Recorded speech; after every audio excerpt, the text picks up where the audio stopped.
Ever wondered how news traveled across kingdoms in medieval times? Sure, we've got our smartphones and instant messages today, but back then, spreading information was an art, a messy, complicated, and sometimes hilarious art. First off, town criers weren't just random people who liked to shout, though I'm sure that helped with the job interview. They were officially appointed news broadcasters who had to have three key qualities: a voice that could wake up an entire town, a memory better than your grandmother's ability to remember every embarrassing thing you've ever done, and, this is the fun part, the ability to run really fast if the news they delivered wasn't exactly what people wanted to hear. These medieval news anchors would start their announcements with, oh yes, which basically meant, hey, listen up. Though occasionally it probably meant, stop haggling over that cabbage and pay attention. They were like human notification alerts, except you couldn't put them on mute or scroll past them. But it gets interesting when the town criers had to be completely honest about their news delivery. Spreading fake news wasn't just frowned upon, it could get you fired or worse. One poor town crier in 1316 was caught making up stories about grain prices to drive up the market. Let's just say his career change was rather sudden and involved a lot of rotten vegetables being thrown at him. Now, if the town crier was medieval Twitter, then taverns were definitely Facebook, a place where everyone shared their opinions whether you wanted to hear them or not. These establishments weren't just for drinking, though, that certainly helped spread the news faster, if not more accurately. They were information superhighways where merchants, travelers, and locals all mixed together in a beautiful chaos of stories, rumors, and occasional fistfights over who had the most accurate version of events. A merchant walks into a tavern after a long journey. He's just traveled from 3 kingdoms away and has news about a dragon sighting. By the time he finishes his first ale, the dragon has grown 3 heads. By his second ale, it's apparently breathing rainbow fire. And by the third ale, somehow the dragon is now running for local office with promising tax reforms. That's how news could evolve in medieval taverns. But taverns served an incredibly important purpose beyond just being medieval social networks. They were neutral grounds where people from all walks of life could gather and share information. A farmer might sit next to a nobleman's servant and learn about upcoming changes in taxation. Recent archaeological findings at the site of the White Hart Inn in London revealed hundreds of tokens and markers used by medieval patrons to track their drinking debts. But more interestingly, researchers found scratched messages on the walls dating back to the 14th century. Everything from crude jokes to warnings about dishonest merchants, proving that medieval people were just as keen on leaving reviews as we are today. The fascinating part about this system was how surprisingly effective it could be. In one documented case from 1348, news of a major battle in northern England reached London through tavern networks before the official royal messengers arrived. Though, to be fair, the story had evolved from the army won a significant victory to the king single-handedly wrestled 3 Scottish warriors while juggling sheep. Hey, nobody's perfect. One of the best parts about tavern news was that it was interactive. Unlike today, where we just read headlines and move on, medieval folks would debate, argue, and add their own spice to every story. It was like a live comment section, but with more ale and fewer trolls. Taverns even developed their own verification system. If someone was known for spreading reliable information, they'd often get free drinks as a reward. But if you were caught making up stories, you might find yourself banned from every tavern in town, a fate worse than death for some medieval socialites.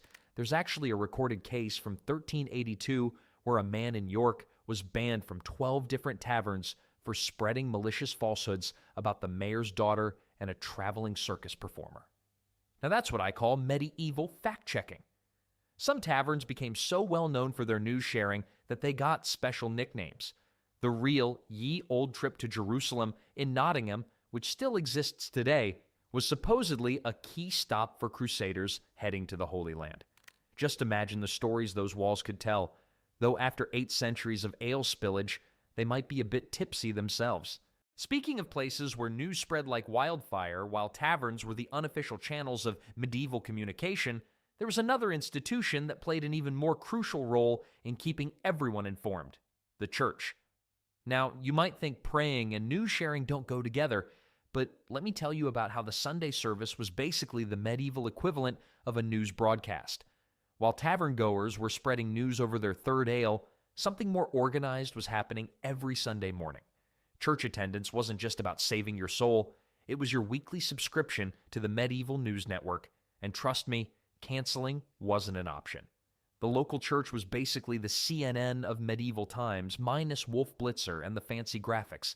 Every Sunday, between prayers and hymns, the priest would drop the latest updates on everything happening in the kingdom. And unlike our modern news channels, you couldn't change the station when the boring bits came on. Here's a fun fact. Records from the 13th century show that some priests were actually paid extra to announce certain news items. It was like medieval sponsored content, except instead of promoting weight loss tea, they were announcing things like Lord Geoffrey's new tax on chickens, or Lady Margaret's looking for her missing prize cow, and yes, she's still offering that reward. The church service was divided into two parts, the spiritual stuff and what they called the banns, which were basically medieval Facebook announcements. Getting married? That had to be announced in church for 3 consecutive Sundays. It was like posting your engagement online, except everyone had to sit through it in person, and your great aunt couldn't just hit the like button and move on. According to preserved church records from Winchester Cathedral, one particularly lengthy service in 1342 included announcements about 2 upcoming marriages, a new tax on wool, 3 missing sheep, all belonging to the same unfortunate farmer, a royal proclamation about beard length regulations. Yes, that was actually a thing, and a reminder that dancing during Lent was still very much frowned upon. The service lasted 4 hours. No wonder they put kneelers in the pews. The priests held incredible power over information flow. They were like medieval moderators, deciding which news was important enough to share during service. Some priests took this responsibility very seriously, while others, well, let's just say some seemed more interested in announcing which tavern had the best ale that week, but it wasn't all just local gossip and missing livestock reports. Churches were also where people learned about major events that would affect their lives. Wars, peace treaties, new laws, and even weather predictions, though these were about as reliable as your weather app is today, were all announced during services. One church record from 1356 shows a priest announcing both a royal wedding and a plague outbreak in the same service. Talk about mood swings. The really interesting part was how churches became news verification centers. If you heard something in the tavern, it wasn't really official until the priest mentioned it on Sunday. It was like getting your news from social media versus hearing it on the evening news. Except the evening news came with a side of eternal salvation. Local records from the parish of St. Mary's in Norfolk reveal that in 1378, a priest had to spend 3 consecutive Sundays correcting a rumor about the king's death that had spread through local taverns. Apparently, the king was very much alive and quite annoyed about having to send proof of his continued existence. Churches even had their own version of breaking news. If something really important happened, they'd ring the church bells in specific patterns. Different rings meant different things. One pattern for "we're under attack," another for "the king's having another baby," and probably one for "someone left their horse parked in front of the church again." The priests themselves often became medieval influencers. They knew everything about everyone. Who was getting married, who was fighting with their neighbors, who wasn't paying their taxes. That information came straight from the confession booth. One priest in York became so well known for his detailed announcements that people from neighboring parishes would sneak into his services just to get the good gossip. Sometimes the line between religious ceremony and news bulletin got hilariously blurred. There's a recorded incident from 1389 where a priest accidentally mixed up his sermon notes with the weekly announcements and ended up giving a passionate sermon about the importance of finding whoever stole William the Baker's favorite bread paddle. The congregation apparently found it so moving that the paddle was returned the next day. Of course, not everyone was thrilled about this system. Records show numerous complaints about priests who got a bit too enthusiastic about their role as news anchors. One letter from 1367 grumbles about a priest who spent more time announcing the local cheese market prices than discussing scripture. The bishop's response, preserved in church records, basically amounts to, "As long as they're coming to church, let them eat cheese." The church also served as a medieval lost and found. Records from St. Peter's Church in Wessex show a hilarious list of items announced as lost during services, including a slightly used sword, a prayer book with suspicious wine stains, and most mysteriously, a chicken that answers to the name of Gregory.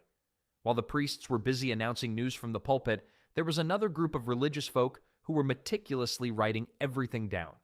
In the quiet of their monasteries, monks were creating the medieval equivalent of Wikipedia. And boy, did they have some stories to tell. Those quiet guys in brown robes. They weren't just sitting around praying all day.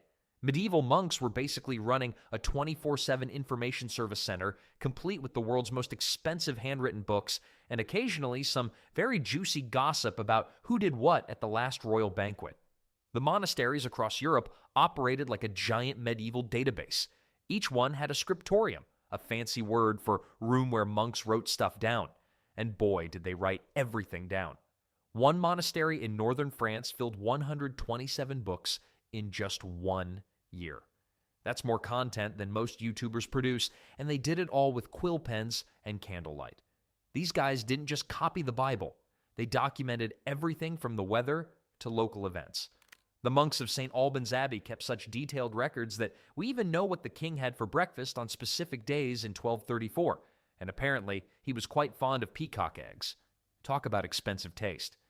But it gets interesting when monks didn't just write down what happened. They added their own little comments in the margins. These notes, called marginalia, are absolutely hilarious. One monk wrote next to a serious religious text, "The parchment is hairy, the ink is thin. I'd rather have a cup of wine than be writing right now." Another complained about his cat peeing on his page. Yes, even in the Middle Ages, cats were still messing up people's work. These monasteries had better fact-checking than most modern social media platforms. Before something made it into the official chronicles, it had to be verified by multiple sources. A record from Canterbury shows monks sending letters to 3 different monasteries just to confirm if a reported dragon sighting was real. Spoiler alert, it was just a very large goose with an attitude problem.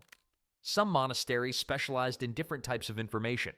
The monks at Durham were known for their political coverage, while the guys at Glastonbury were apparently the medieval equivalent of TMZ, specializing in royal scandals. An actual entry from 1326 reads, "The king's cousin was seen dancing inappropriately at a feast. We pray for his soul," and also for more details about what kind of dancing it was. But being a medieval chronicler wasn't all fun and gossip. These monks faced some serious occupational hazards.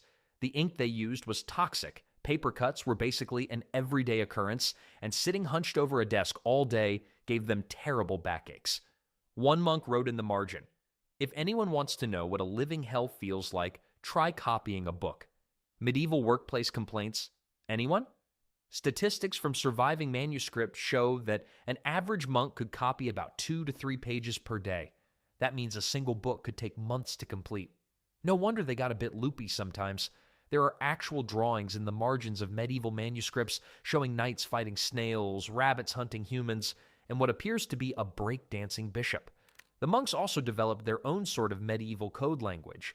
If they really wanted to trash talk someone but couldn't do it officially, they'd write mistakes into the text that other monks would understand. One chronicle describing a particularly unpopular noble suddenly starts spelling his name wrong in increasingly creative ways. My personal favorite, Lord Geoffrey, becoming Lord Goofy by the end of the manuscript. These monasteries were also like medieval hotels for travelers, which meant monks got news from all over. Every time a merchant or pilgrim stopped for the night, the monks would pump them for information. They were probably the first to perfect the art of, "So, heard any good stories lately?" while passing the bread at dinner. A fascinating discovery in 1998 revealed that some monasteries even had underground tunnels connecting them to nearby taverns. Officially, these were for emergency supplies. Sure, brothers, whatever you say. No wonder some of the later night chronicles get a bit more creative in their reporting. Recent analysis of monastery records shows just how detailed their information network was. One monastery in Yorkshire kept a visitor's log that recorded not just names, but also snippets of conversations, rumors, and even jokes told by travelers. They also maintained what they called a book of dubious tales, basically a medieval version of fact-checking where they kept track of which traveling storytellers were reliable and which ones had a habit of embellishing their tales with dragons and giants. While these holy scribes were busy documenting history, One quill stroke at a time, there was another group of people spreading news across the medieval world, the traveling merchants. And unlike our monk friends who had to stay in one place, these guys took their stories and their goods on the road. Medieval merchants weren't just selling spices and silk, they were peddling the hottest commodity of all, information. These walking, talking newsletters covered more ground than a modern-day Amazon delivery driver, except their packages included the latest royal scandals along with those exotic perfumes. The life of a traveling merchant was like being a roving reporter, but with way more danger and considerably worse hygiene. Records from 1347 show that an average merchant covered about 20 to 25 miles per day, which meant news could travel roughly 150 miles per week, assuming the merchant didn't get robbed, lost, or distracted by a really good tavern along the way. One particularly famous merchant, Thomas of Walsingham, kept a diary that survived to this day. His entries are gold. Day 37, sold 3 barrels of wine. Told everyone about the Duke's new hat. Day 38. Nobody cared about the wine, but everyone wanted to know more about the hat. Day 39. Sold all the wine by claiming it was the same type the Duke spilled on said hat. These guys knew what their real business was, and it wasn't just the merchandise. The really clever merchants figured out that good gossip could boost their sales. Oh, this silk?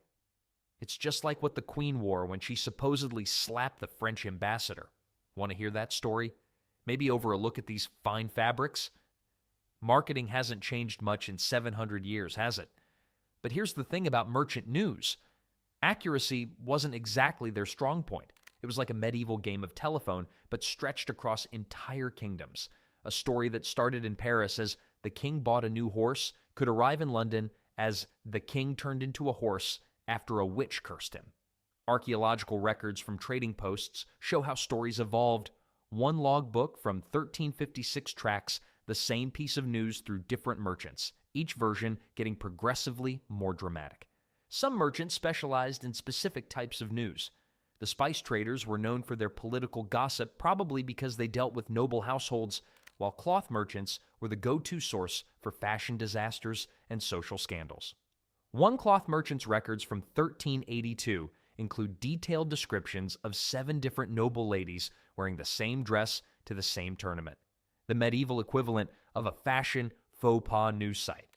The really successful merchants maintained incredible networks. They had regular stops where they'd exchange information with other traders, creating a sort of medieval newswire service. A trading post register from York shows that merchants would actually schedule their routes to meet up and swap stories. One entry reads, "Meeting point, the Old Oak. Time, sunset, bring, news about the bishop's missing sheep and that fancy cheese from France." Speaking of trading posts, these places were like medieval news agencies. One surviving guest book from a trading post in Bristol records comments like, "John's prices are high, but his stories about the Scottish court are worth it." And "Don't believe a word Thomas says about dragons, but his news about grain prices is solid." Medieval Yelp reviews, "Anyone?" The merchants even developed their own code words and signals. A red flag outside a trading post meant new political news available, while a blue one meant social gossip for sale. Some clever merchants would manipulate these signals to drive up interest. One guy in Canterbury got caught hanging all his colored flags just to create a bidding war for his stories. The local authorities made him sell his exclusive news at half price for a month as punishment. But it wasn't all just gossip and games. Merchants played a crucial role in spreading important news too. During the Black Death, it was merchants who first brought warnings about the plague's spread, though admittedly, some of them used this information to sell magical plague-preventing spices at marked-up prices. Medieval disaster capitalism at its finest. Merchant records from 1375 show that some traders could make more money from selling information than goods. One particularly successful merchant in London listed his profits as 40% from silk, 60% from knowing which silk the princess hates. These guys understood that information was a commodity long before we had data brokers and social media influencers. Not everyone appreciated these traveling newsmongers, though. A royal decree from 1364 complained about merchants spreading ridiculous tales and improbable stories. The funny part? The same king later hired these merchants as spies because they were so good at gathering information. Talk about a career upgrade, from selling rugs to royal intelligence officers. As night fell and the merchants packed up their wares and their stories, another group of entertainers would often take center stage. The traveling performers were about to turn all this juicy gossip into something even better. Songs and stories that would be remembered for centuries. Move over, Taylor Swift. Medieval performers were the original pop stars, turning the hottest news into the catchiest tunes. These wandering entertainers were part news anchor, part comedian, and part rock star, minus the fancy light shows and auto-tune. Bards and minstrels traveled from town to town, armed with nothing but instruments and an incredible memory for gossip set to music. They'd take the latest news, everything from royal scandals to local drama, and turn it into songs that people couldn't get out of their heads. Medieval records show that some of these songs were so catchy that priests complained about people humming them during church services. One particularly famous song from 1352 about a noble's wife running away with a shepherd became such a hit that the noble tried to ban it. Spoiler alert, that just made it more popular. The song spread across England faster than the noble's embarrassment, and versions of it were still being sung 200 years later. The noble's descendant actually tried to ban it again in 1548, which just sparked a whole new wave of performances. The performers knew how to work their audience. Court records from 1378 describe a minstrel who specialized in turning local scandals into funny songs. But he always made sure to have two versions ready. One for when the subject of the song was present, and another for when they weren't. That's some medieval damage control right there. But these performers weren't just medieval tabloid writers with lutes. They played a crucial role in spreading important news too. Research shows that during the Peasants' Revolt of 1381, news of the uprising spread partly through carefully coded songs. The authorities didn't catch on until it was too late. They were too busy tapping their feet to realize they were listening to medieval protest songs. The lyrics had to be catchy enough to remember, but subtle enough to avoid getting the performer in trouble. One surviving song about a corrupt tax collector describes him as a hungry wolf in sheep's clothing. The tax collector apparently loved the song until someone explained what it actually meant. By then, everyone in 3 counties was singing it, and the tax collector had to deal with people howling like wolves whenever he showed up to collect taxes. Statistics from medieval court records show just how influential these performers were. In one year, a popular performer could reach up to 100 different towns, performing for anywhere between 50 to 500 people at each stop. That's more effective than most medieval town criers who were stuck yelling at the same crowd every day. One particularly successful performer, known as William the Witty, covered so much ground that people joked he must have a twin brother. Turns out he did, and they were running a medieval entertainment empire. Some performers even developed specialties. The tragic news singers always dressed in dark colors and carried sad-looking instruments. The political news performers wore different colored ribbons to secretly show which side they supported. And then there were the local gossip specialists, who probably had to be really good at running away quickly after their performances. A fascinating entry in a town ledger from 1365 shows how one clever performer made extra money. He'd sing the first half of a juicy news song, then pass the hat around before finishing the story. Medieval cliffhangers. They knew how to keep their audience hooked. The same ledger notes that he once stretched a particularly scandalous story about a bishop and a missing church fund into a 3-night performance series. The songs themselves were like medieval history books set to music. One researcher found that a series of songs about the 100 Years' War contained more accurate battle details than some official chronicles, though they did tend to exaggerate the number of dragons involved in each battle. One popular version claimed that the Battle of Agincourt was won with the help of a friendly dragon who just happened to sneeze fire at the right moment. These performers even had their own version of chart toppers. Popular songs would spread from town to town, with each performer adding their own twist. By the time a song had traveled 100 miles, it might have gained 3 verses, lost 2, and somehow acquired a dancing bear in the storyline. Medieval remix culture was wild, but being a traveling performer wasn't all fame and fortune. They faced some unique occupational hazards. One performer's diary from 1392 lists his weekly expenses: new strings for lute, 2 pennies, bribes to avoid jail after that song about the mayor, 5 shillings, worth it for the applause. Another entry reads, "Lost voice singing about the king's new taxes. Crowd thought my croaking was a creative political statement. Made double the money." While these musical newscasters were busy turning gossip into greatest hits, another group was taking a more official approach to spreading information. The medieval postal service was about to give these performers some serious competition, though with considerably less singing and a lot more horses. Before FedEx and priority shipping, medieval kings had their own express delivery system. What started as, "I need this message delivered yesterday," turned into a whole network of messengers sprinting across kingdoms with letters, packages, and probably more than a few royal complaints about the neighbors. In 1350, a skilled messenger could get a letter from London to York about 200 miles in just 4 days. Sure, that's slower than today's instant messaging, but it beats walking there yourself, especially when the roads were basically mud tracks with delusions of grandeur. The Royal Messenger Service kept detailed records of their deliveries, and some of these have survived. One account book from 1374 lists messenger expenses, including new horse, previous one got stuck in a bog, 3 pairs of boots which are worn through, compensation for being chased by wolves, and 1 new hat, old one stolen by highway robbers who apparently had fashion sense. Speed wasn't just about having fast horses. These messengers had special privileges. They could demand fresh horses at royal posts, kick people out of inns to get a bed, and even force peasants to help them cross rivers. One messenger's log from 1386 reads, "Borrowed farmer's boat. Farmer objected. Showed a royal seal. Farmer suddenly very helpful. Boat still leaks. Had to swim the last part. Royal seal is now slightly wet." It's impressive how they developed a medieval version of priority mail. Regular messages traveled by horse, urgent ones by relay riders, multiple riders passing the message like a medieval baton, and drop everything and run messages went by carrier pigeon. Though according to one complaint from 1392, some pigeons were more interested in finding food than delivering mail.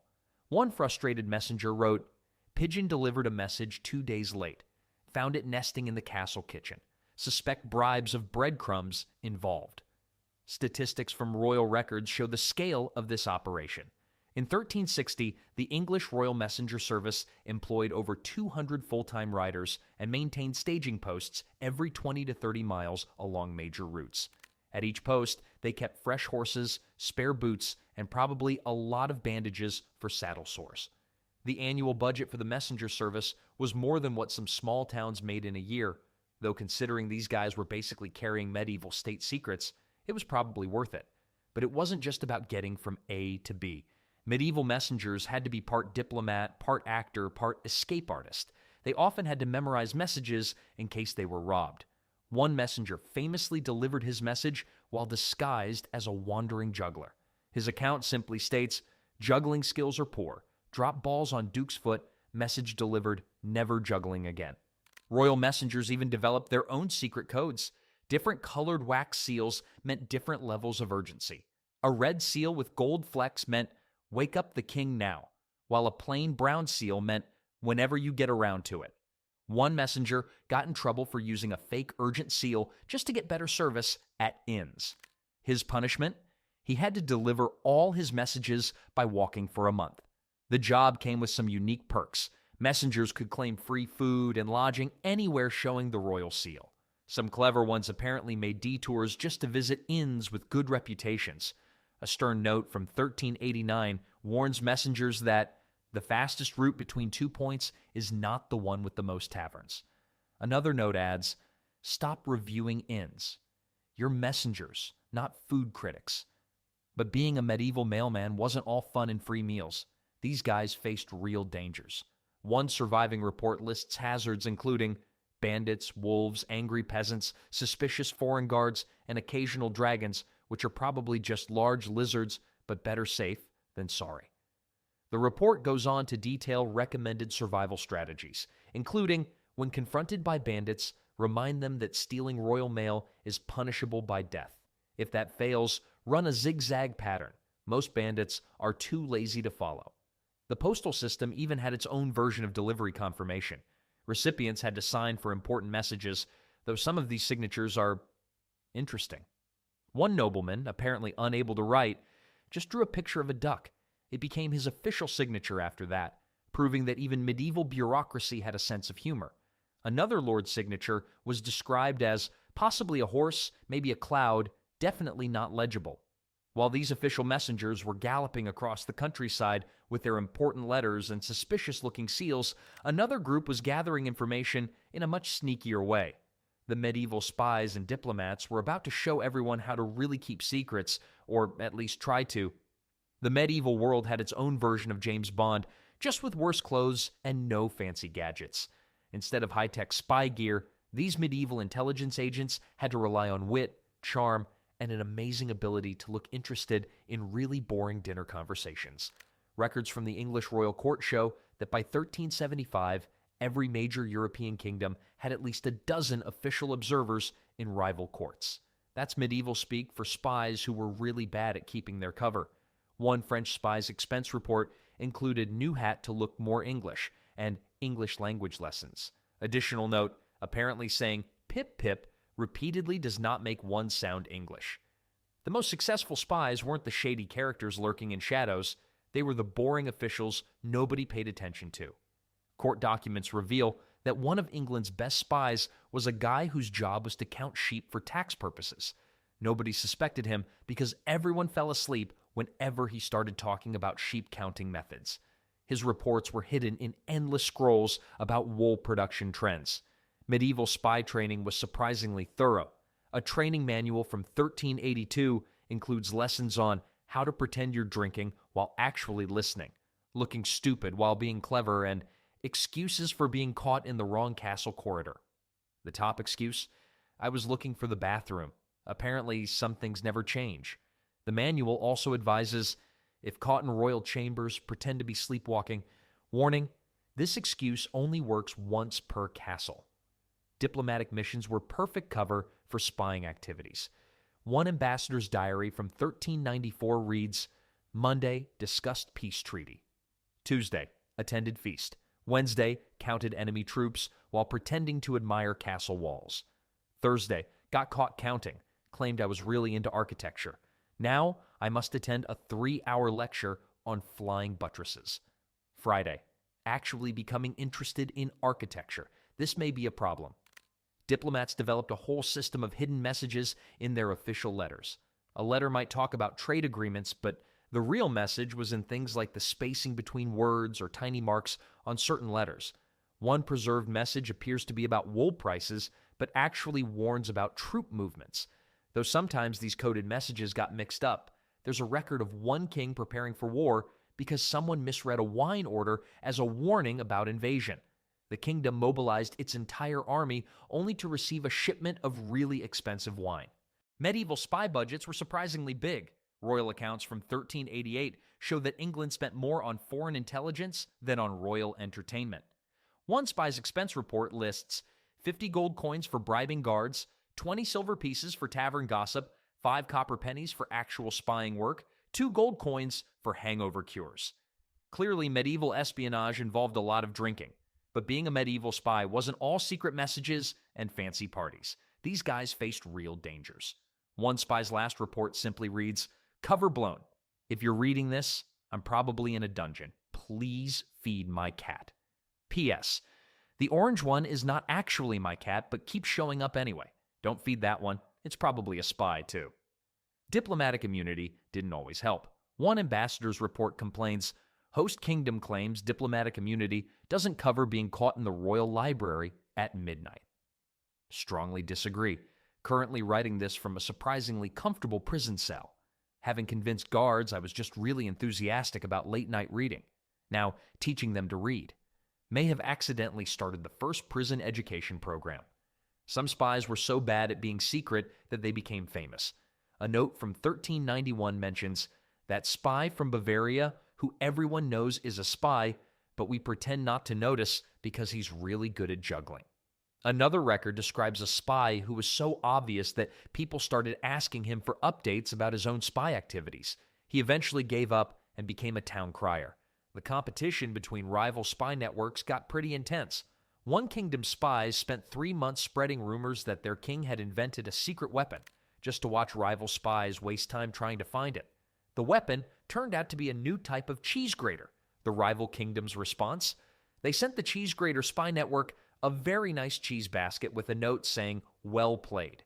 This started a tradition of spy networks sending each other increasingly elaborate cheese-based gifts. While these medieval secret agents were busy exchanging coded messages and pretending not to be spies, another system of communication was developing. One that didn't need spies or messengers, just a good set of lungs and a really tall hill. The medieval warning systems were about to show everyone how to spread news at the speed of light. When seconds counted and you couldn't wait for a messenger to finish their lunch break, medieval kingdoms turned to something faster. Fire signals and war drums. It was like texting, but with more smoke and a lot more noise.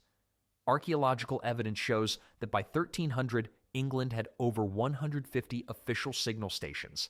Each one stood ready to light up faster than a teenager's phone when their crush texts back. These beacons could pass a message from London to York in under an hour. Pretty impressive for a bunch of people basically playing with fire. The signal system worked on a simple principle: see fire, light fire, repeat. But of course, humans made it complicated. Different types of fires meant different messages. One fire meant, "We're under attack." 2 fires meant, "They're really serious about attacking." And 3 fires usually meant, "Where is our army?" We could really use an army right now. Training records from 1362 reveal the strict requirements for beacon operators.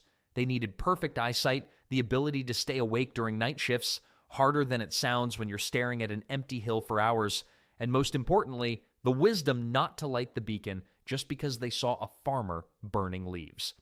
One operator got fired for starting a kingdom-wide panic over what turned out to be someone's particularly smoky barbecue. War drums added another layer to this medieval alert system. Different drum patterns meant different messages, kind of like medieval Morse code. A discovered drum manual from 1384 lists patterns for everything from enemy approaching to forgot lunch, send sandwiches. The manual specifically warns against improvising new beats during battle, no matter how catchy they might be. These systems had backup plans for everything. If it was too foggy for fire signals, they used horns. If it was too windy for horns, they used runners. And if all else failed, they had what one record calls the shout really loud and hope someone hears you protocol. Surprisingly, this last one worked more often than you'd expect. But medieval warning systems weren't perfect. One hilarious report from 1379 describes a chain reaction of false alarms caused by a group of enthusiastic fireflies. 6 beacons were lit, 3 armies mobilized, and 1 king got out of his bath for nothing. The fireflies were reportedly very pleased with themselves. The statistics are pretty impressive, though. A well-maintained beacon system could transmit a basic message across 300 miles in under 2 hours. Though sometimes the message got a bit garbled along the way. One record shows how small raid on border became massive dragon invasion after passing through just 4 beacons. Medieval game of telephone, anyone? Weather was the biggest enemy of these systems. Rain, fog, and snow could shut down the entire network. One operator's log simply reads, "Day 15 of fog." May have forgotten what fire looks like. Bear attacked yesterday. Couldn't see it coming. Bear equally confused by fog. We had tea. Coordinating these systems required incredible organization. Each beacon had at least 3 operators working in shifts, plus wood suppliers, maintenance workers, and probably someone to keep the operators from dying of boredom. One kingdom's annual budget shows they spent more on keeping their beacon operators entertained than they did on actual wood for the beacons. Different kingdoms developed their own special signals. The Scottish beacons used different colored smokes, though nobody's quite sure how they managed that. The Welsh used a combination of drums and really loud singing, and one small German duchy apparently trained a flock of geese to honk in specific patterns, which worked great until the geese decided to unionize and demand better working conditions. Just when everyone got really good at this whole fire and drums communication thing, something came along that would change everything. A German guy named Gutenberg was about to accidentally start a revolution in how news spread, and it involved a lot less fire and a lot more paper. A German goldsmith named Johannes Gutenberg probably didn't plan to turn the whole news world upside down. He was just trying to find a better way to make money. Literally, since he started by making coins. Instead, he created something that would make medieval rulers wish they could go back to the good old days of controllable town criers and predictable carrier pigeons. Before Gutenberg's printing press in 1440, getting news on paper was like trying to copy your friend's homework by hand, slow, tedious, and full of mistakes. Monks spent years copying books by hand, probably developing both amazing hand cramps and impressive vocabularies of medieval curse words. The first printing press changed everything faster than you could say, breaking news. Suddenly, information could be mass-produced. One printer in 1465 could make more copies of a text in a week than a medieval scribe could produce in a year. The monks were probably pretty relieved until they realized this meant they had to find something else to do with their time. The early printers had no idea what they were starting. They thought they'd just be printing religious texts and maybe some fancy calendars. Instead, they accidentally created the world's first news industry. One printer's log from 1472 reads, "Printed 100 Bibles this month." Also printed 500 pamphlets about local scandals. Guess which one sold out first? By 1500, just 60 years after Gutenberg's first press, Europe had produced over 20 million printed books. That's more books than all European scribes had produced in the previous 1,000 years. Though, to be fair, the scribes probably needed more coffee breaks. Writing by hand is exhausting. Not everyone was thrilled about this information explosion. Kings and nobles suddenly couldn't control who was spreading the news. One angry noble's letter from 1478 complains, "These printing shops are worse than taverns. At least drunk people eventually fall asleep. Printed words never stop talking." The first newspapers started appearing, and they were wild. One from 1493 managed to report on a two-headed calf, a rain of fish, probably just a flood near a fish market, and what it claimed was a dragon sighting, definitely a large lizard that got into someone's wine storage. The funny thing, people still bought every copy. Printing created new jobs too.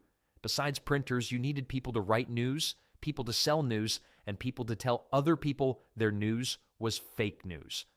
One printer's advertisement from 1486 asks for news writers wanted.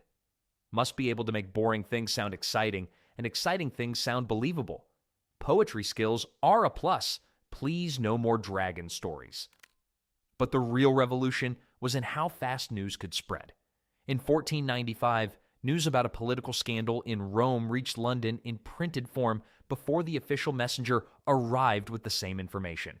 The messenger was reportedly very annoyed, especially since the printed version included better jokes about the scandal than his official report. The printing press even changed how people argued. Instead of just yelling at each other in taverns, they could now write angry pamphlets about each other. One printer's records show a series of increasingly heated pamphlets between two scholars arguing about whether cats could understand Latin. The argument apparently lasted 3 years and used up more paper than a complete Bible. Kings tried to control this new technology with licensing laws and censorship, but trying to control printing was like trying to catch rain with a fork. Technically possible, but pretty pointless. For every official printer, there were 3 unofficial ones operating out of basements and barns. One raid in 1489 found a complete printing operation hidden in a chicken coop. The chickens apparently made excellent lookouts.